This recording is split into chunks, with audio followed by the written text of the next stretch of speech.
ဘလူးကုန်းမက်ကောနဲ့အမဲလာကော့ကတူဘယ်မျိုးစားကိုရွေးချယ်ရမလဲဆိုပြီးတော့စဉ်းစားရခက်နေတာစဉ်းစားခက်နေရဆိုရင်တော့ကျွန်တော်ဒီနေ့ဗီဒီယိုမှာအသေးစိတ်လေးပြောပြပေးပါမယ်โอเคပထမဦးဆုံးအနေနဲ့ကျွန်တော်ဒီမက်ကောလေးအကြောင်းအရင်ဦးဆုံးပြောပြရပါမယ်မက်ကောတွေကခန္ဓာကိုယ်တော်တော်လေးထွားပြီးတော့ဖင်မီတော်တော်လေးရှည်တဲ့အမျိုးအစားတွေဖြစ်လို့ site တော်တော်ကြီးကြီးမှာနှစ်သက်တယ်ဆိုတဲ့လူတွေရွေးချယ်တင်ပါတယ်ဒါ့အပြင်မက်ကောက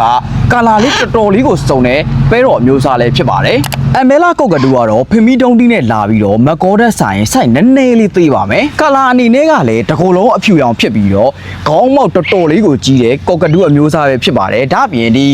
အမဲလာကော့ကတူကလူတိုင်းနီးပါးနဲ့ရင်းနှီးလွယ်တဲ့ငှက်မျိုးစိတ်ပဲဖြစ်ပါတယ်ဒီငှက်မျိုးစိတ်နှစ်ခုလုံးကညံရင်မြင့်မာတဲ့ငှက်မျိုးစိတ်တွေဖြစ်ပြီးကျွန်တော်တို့လူတွေပြောတဲ့စကားအတန်တွေကိုလိုက်လံတူပနိုင်တဲ့ IQ မြင့်တဲ့ငှက်မျိုးစိတ်တွေပဲဖြစ်ပါတယ်ဒါ့အပြင်တက်တန်းအဖြစ်ကလည်းတေချာပြုစုစောင့်ရှောက်မယ်ဆိုရင်250အထက်လောက်ထိကိုကောင်းကောင်းကြီးနေနိုင်တဲ့ပဲတော့အမျိုးအစားလေးတွေပဲဖြစ်ပါတယ်အမဲလာကော့ကတူရောဘလူးကိုမက်ကောရောကိုတနေရာထဲမှာမျက်မြင်ကိုယ်တိုင်စိတ်ကြိုက်လာရောက်လေ့လာခြင်းနဲ့ဆိုရင်ကျွန်တော်ရှီမှာလာပြီးတော့လေ့လာလို့ရပါမယ်ငှက်လေးတွေကိုဘလို့ထိန်းသိမ်းရမလဲအစာဘလို့ကျွေးရမလဲကစလို့အသေးစိတ်ကိုတေချာလေးရှင်းပြရေးမှာဖြစ်လို့ကျွန်တော်ရှီကိုလာပြီးတော့လေ့လာဖို့လဲဖိတ်ခေါ်ပါတယ်အသေးစိတ်ကိုကျွန်တော်ရဲ့ page မှာလည်းအသေးစိတ်မေးလို့ရပါမယ်အားလုံးကိုကျေးဇူးတင်ပါတယ်ကျွန်တော်ကတော့မင်းရဲ့အောင်ဖြစ်ပါတယ်ဗျ